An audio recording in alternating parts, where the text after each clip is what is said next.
Shalom Abracha, que le bon Dieu vous protège, vous donne la santé, la joie, la prospérité. J'ai écouté hier une très belle histoire.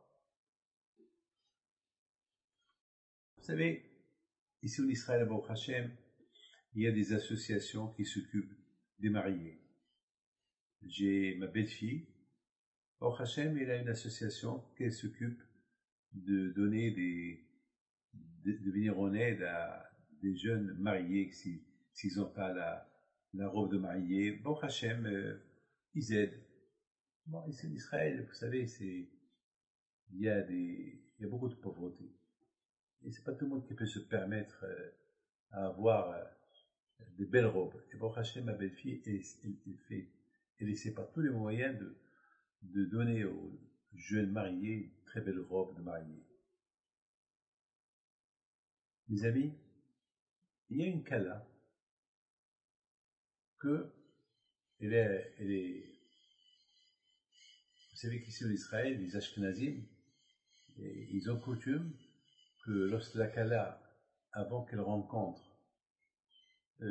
son futur hatan, ça veut dire avant qu'il rentre sous la choupa, alors la kala, elle est assise sur une chaise, très belle chaise, comme une reine, une chaise blanche, comme une reine, bien décorée, toute sa famille autour d'elle, et le hatan, il vient, il rentre dans la salle, la chercher, et après, le hatan, il va être accompagné par ses copains sous la choupa, et là-bas, il attend la kala qu'elle arrive, et après, c'est le mariage. C'est comme ça en Israël, en Amérique, partout les Ashkenazim, comme ça ils font.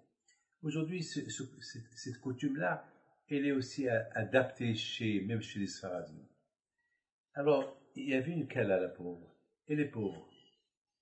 Ils ont tout préparé selon leurs moyens. Mais la pauvre, elle s'est rappelée qu'elle n'a pas de chaise de kala, cette fameuse chaise royale. Elle dit à son père, papa, c'est pas normal, toutes mes copines, ils ont eu la chaise, et moi j'ai pas eu de chaise. Alors son père lui dit, ma fille, ça coûte 2000, 3000 shekels, j'ai pas les moyens. Elle a pleuré un peu. Elle a versé quelques larmes. Bon. Maintenant, il faut savoir, en Israël, il y a des endroits où il y a 2-3 salles. Des salles de mariage, de bar mitzvah, tout ce que vous voulez. Alors, dans la première salle, c'était une grande salle où là-bas, il devait y avoir un mariage. Et là-bas, il y avait, et la deuxième salle, là-bas aussi, il devait y avoir un mariage. Alors, notre Kalas, la jeune fille qui devait se marier, elle devait se marier à la première salle du premier étage. Voilà. Et les autres étages, c'est d'autres fêtes. Et surtout cette année, l'année du Corona, il n'y avait pas eu beaucoup de mariages, mais alors maintenant, il y a plein de mariages. Toutes les salles sont presque occupées. Alors, notre Kala à nous, elle devait se marier au premier étage, la première salle. Maintenant, la deuxième salle, au deuxième étage, là-bas, ils ont commandé une chaise pour la Kala. Alors, ils ont apporté la chaise pour la Kala, mais ils se sont trompés. Au lieu de la mettre au deuxième étage, ils l'ont mis au premier étage. Ils l'ont décoré, ils l'ont laissé. Voilà, notre Kala, elle arrive, elle voit une chaise. Elle était contente. Elle a cru que c'était la chaise, une surprise, que son père lui a acheté et lui a loué la chaise, il a voulu faire une surprise. Elle a commencé à pleurer. Donc, bien sûr, ils sont entrés, elle s'est assise sur la chaise, et puis toute la famille était là, et personne ne comprenait d'où cette chaise est venue. Alors que cette chaise-là était destinée au deuxième étage.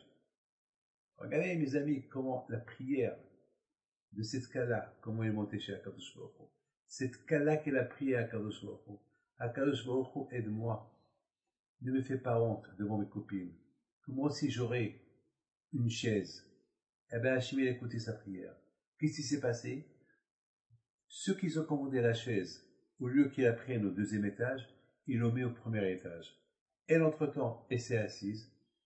Et le mariage du deuxième étage, il devait se faire 2 heures plus tard. Entre-temps, ils sont venus, ils sont montés en haut, au deuxième étage, ils n'ont pas trouvé de chaise. Ils ont appelé, où est la chaise? Ben, on l'a mis au premier étage. Mais le mariage à nous, c'est au deuxième étage. Eh ben, on s'est trompé, on l'a mis au premier étage. Ils descendent au premier étage, et ils voyaient là-bas que la Kala venait de se lever pour entrer à la Houpa. Ils étaient contents. Ils disaient finalement, cette chaise-là, elle a servi et pour cette Kala qu'elle a pris à Hachem, et elle va servir aussi pour la Kala qui est au deuxième étage. Regardez avec mes amis, des choses inimaginables. Lorsqu'un homme, il prie à Kadosh Baruch Hu, comment Kadosh Baruch Hu, il accepte, il écoute sa prière. Vous savez, il y avait un monsieur que malheureusement il a fait un accident. Et après quelques temps, le pauvre, il est décédé d'accident. Mais le chauffeur est resté vivant. Alors le chauffeur, c'était pas de sa faute s'il a fait l'accident. C'était un camion qui est rentré en eux. Donc c'est pas de sa faute du tout. C'est la faute du camion. Donc le chauffeur, le pauvre, il s'en est voulu amèrement. C'est ça qu'il a même fait une dépression. Et un jour, lui, il habitait dans un kibbutz. Un kibbutz qui n'est pas religieux. Et un jour, il a décidé de devenir religieux. Parce qu'il a vu la mort devant lui. Il a vu la mort devant ses yeux. Il n'est pas mort, mais l'autre, il est mort. Parce que lui, il était un chauffeur de taxi. Donc, il devait prendre un enfant à l'école. Donc, il s'est mis dans la tête de lui faire quelque chose à sa mémoire. Une petite synagogue dans le kibbutz. Et le kibbutz, c'était pas un kibbutz des religieux. C'était un kibbutz des non-religieux. Et voilà. Il a réuni tous les gens du kibbutz. Il a dit, voilà, aidez-moi à faire une petite synagogue à la mémoire de tel et tel.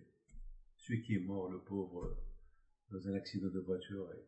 Et j'ai dit, non, ici on n'est pas religieux, on ne veut pas de synagogue. D'accord. Qu'est-ce qu'il fait?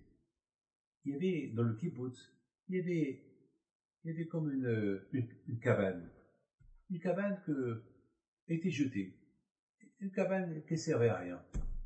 Elle était là-bas. Alors, il est parti chez le directeur du kibbutz. Il a dit, ça ne vous dérange pas que cette cabane-là, vous me la donnez? Ben, il a dit, prends-la.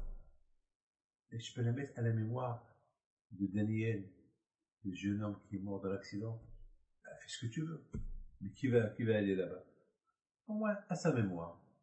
Faites ce que vous voulez. Tout de suite, il a commencé à l'arranger. Il a embelli. Et il a apporté, de ses économies, il a acheté un Sefer Torah. Il l'a mis dans cette cabane. Lorsque les gens du kibbutz, ils ont entendu ça, ils ont commencé à venir. Soudainement, tout le kibbutz est devenu religieux.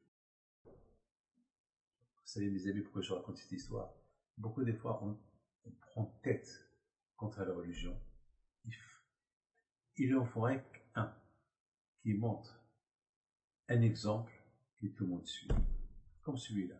Au départ, personne ne voulait de synagogue. Une fois il a donné un exemple, il a fait des efforts, ben il a réussi.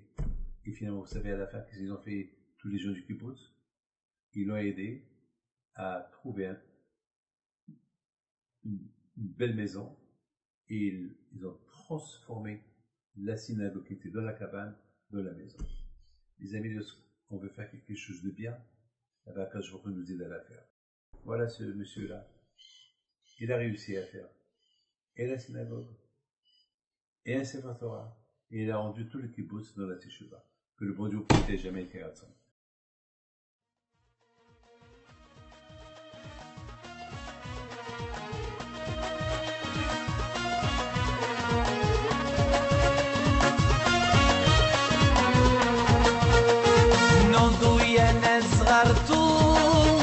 على ربيع حيم بنتو وقف لنا زي خو